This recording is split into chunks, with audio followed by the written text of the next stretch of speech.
Hello दोस्तों, मैं आपसे राधा कृष्ण मैम की क्लास के कुछ प्लस पॉइंट बताना चाहती हूँ, उनके एक्सपीरियंस बताना चाहती हूँ उस क्लास का। जैसे कि मैंने अभी कुछ ही दिन पहले मैम का क्लास ज्वाइन किया है।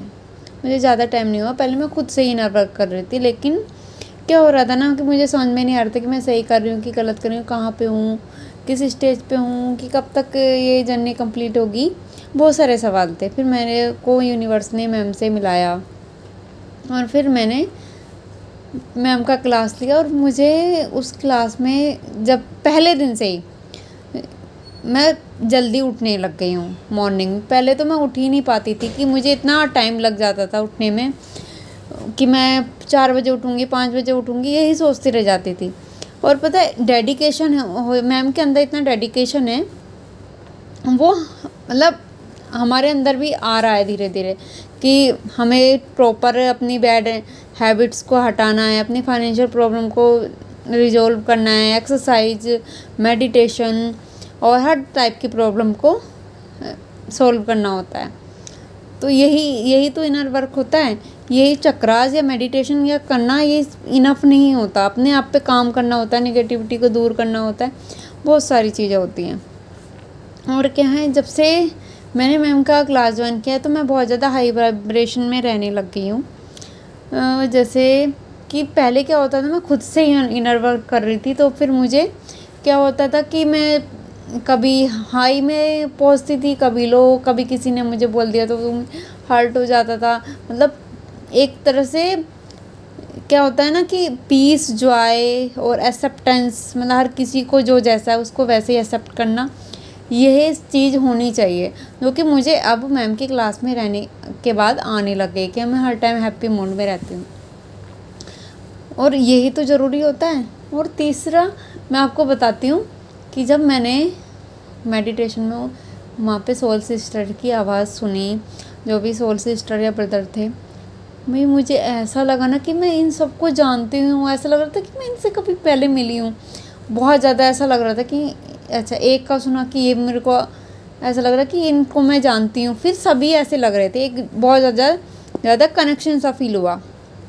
और मुझे ऐसा लगा, उनकी आवाज़ सुन के बड़ा अच्छा सा लगा सबकी।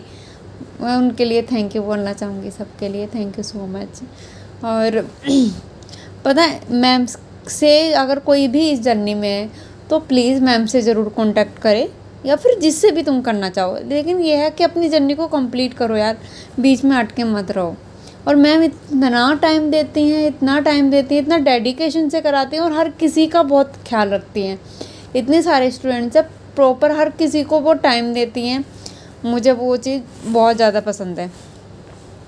और पता है, हमें गुरु की ज़रूरत क्या होती है। हम लोग सोचते हैं कि हम खुद से भी तो ये कर सकते हैं, वीडियोस वगैरह देख के। ऐसा नहीं होता। जैसे कि मैंने भी किया था, लेकिन उसमें प्रॉपर, मैंने तुम्हें बताया कि मैं प्रॉपर ठीक से समझ नहीं पा रही थी। एक गुरु की ज़रूरत हमें तभी पड़ती है जब हम किसी रास्ते, आप खुद हम अपना रास्ता बनाएंगे। अगर हम खुद से इनर वर्क करेंगे तो खुद अपना रास्ता बनाएंगे, तो उसमें समझ में ही नहीं आएगा कि हम अपनी मंजिल तक पहुंच पाते हैं कि नहीं, या फिर पहुंचेंगे तो कब तक पहुंचेंगे।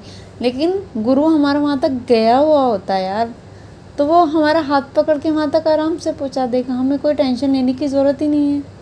हमें पता है कि हमने इनका हाथ पकड़ लिया तो फिर हमें वहाँ तक पहुँचा ही देगा।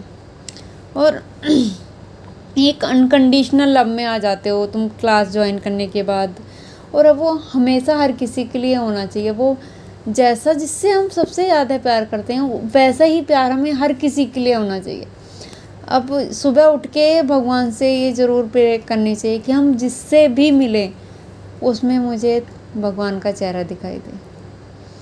मतलब जिससे भी हम मिले, चाहे वो कोई ऐसा भी पर्सन हो, चाहे वो तुम्हारे बारे में कैसा भी सोच रहा हो, लेकिन जब तुम उसको उस तरीके से देखोगे ना कि हाँ, कि ये भगवान का ही अंश है, भगवान का ही रूप है एक, तो फिर हमारे किसी से कोई लड़ाई झगड़ा कुछ नहीं होगा। बस हमें हर किसी के लिए ऐसा भाव होना चाहिए, चाहे वो नदी हो, पहाड़ हो, कोई भी पर्सन हो, पशु हो, पक्षी हो, हम सब हैं तो भगवान का ही रूप ना। हम छोटी छोटी चीज़ों के लिए भगवान को ब्लेम करते रहते हैं। अरे उन्होंने, मेरे साथ ये दिक्कत है, मेरे साथ ये दिक्कत। अरे कम से कम एक बार हम यूनिवर्स को देखें, इस प्रकृति को देखें, कितनी सुंदर है यार। उसको देख के ही हम हील हो जाते हैं। ये बादल, पहाड़, नदी, वाओ! मुझे तो इतना अच्छा लगता है ना कि मैं पार्क में बैठ जाती हूँ, मतलब कहीं पे भी तुम्हें जहाँ पे अच्छा लगे। कितने सुंदर भगवान ने फूल बनाए हैं, उनको देखो। मतलब क्या क्या क्या नहीं बनाया, भगवान इतना सुंदर सुंदर बनाया है। कितने सुंदर पेड़ हैं, कितने सुंदर ये मिट्टी की खुशबू है। ये धरती माँ है, इसको गंदा ना करें और हम फूल ना तोड़ें। इनके लिए ऐसा प्यार होना चाहिए जैसे कि हम अपने बच्चे से करते हैं, या फिर हम सबसे ज़्यादा जिससे प्यार करते हैं। इतना ज़्यादा हर किसी से, हर कोई पर्सन है जो चाहे ऑफिस में, कॉलेज में, कहीं पर भी है हमारी फैमिली में, तो उसको हमें यही तो है इस जर्नी में कि हर किसी से अनकंडीशनल, हर किसी को उस तरीके से देखना है जैसे कि हम भगवान को देखते हैं। वही भाव सब, मतलब मेरा तो ये रहता है, मैं सबके आगे झुक जाती, चाहे वो बच्चा हो चाहे बड़ा हो, कि हाँ वो अनकंडीशनल लव होना चाहिए। और ये सब चीज़ें ना, अगर मैंने जब ग्रुप में मैम का ये क्लास ज्वाइन किया तो मुझे इतनी सोल सिस्टर्स इतनी प्यारी प्यारी बोल रही थी, मतलब एक अनकंडीशनल लव, उनकी आवाज़ सुन के सबका, मैम तो बहुत ही प्यारी हैं, बहुत ज़्यादा। Love you all. फिर वो चीज़ ना होनी चाहिए हमारे सबके अंदर, तभी तो हम peace, joy, acceptance, happy mood में हमेशा रह पाएंगे, अपनी हाई वाइब्रेशंस कर पाएंगे। अगर हम हाई वाइब्रेशन में रहेंगे, क्या डीएम, क्या फैमिली, कोई ट्रिगर नहीं करेगा, सब अच्छा हो जाएगा। पता है अगर हमें कुछ भी ग्रहण करना है तो हमें बिल्कुल खाली होना पड़ता है, अंदर से बिल्कुल खाली हो गए।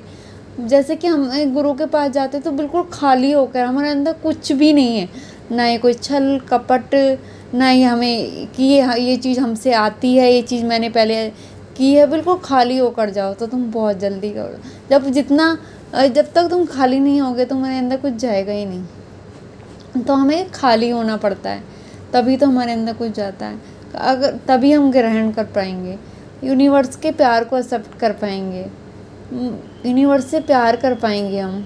बहुत सारी चीज़ें होती हैं कि हमें वो चीज़ करनी चाहिए। मैम के लिए वो ग्रेटिट्यूड, यूनिवर्स के लिए, हर किसी के लिए जिस दिन में जो भी मिल रहा है उसके लिए वो प्यार, वो इज्जत, वो सम्मान जैसे कि हम भगवान को देते हैं। और क्या कहूँ, मैम तो इतनी प्यारी हैं, उनकी बातें भी इतना कुछ समझाती रहती हैं। सबके लिए थैंक यू, मैम के लिए thank you, I love you, God bless you all, thank you so much.